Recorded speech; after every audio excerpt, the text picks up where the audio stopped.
হ্যাঁ সোনা কও। ইস কত ডং। যা দুষ্টু। হ্যাঁ তুই কালা কথা কও। আরে আমার বান্ধবীর লাগে কথা কই। সারা দিন রাতে 24 ঘন্টা কিসের এত কথা? দে মোবাইল দে। হ্যালো। फंस गया सी। হ্যালো। ও আচ্ছা ঠিক আছে নে। আরে আন্ন নাম্বার দিয়ে আবার কি কল দিল?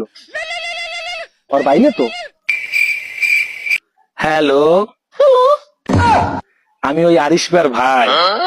ও আচ্ছা। তোমার আমার মধ্যে একটু ভুল বোঝাবুঝি হয়ে গেছে তো, কিছু মনে করো না আবার। তোমার ভয়েসটা এত সুন্দর লাগতেছে, তোমার খুব আপন আপন লাগতেছে। আরে দারুদাতে কেমনে বাসি? আই সামরি কাল্লা কথা কও। আব্বা একটা মেয়ে বন্ধুর সাথে। আই সরি মিথ্যা কথা কর দেখাবাস না। আব্বা আব্বা আব্বা মারি না। হ্যালো কে বলছেন?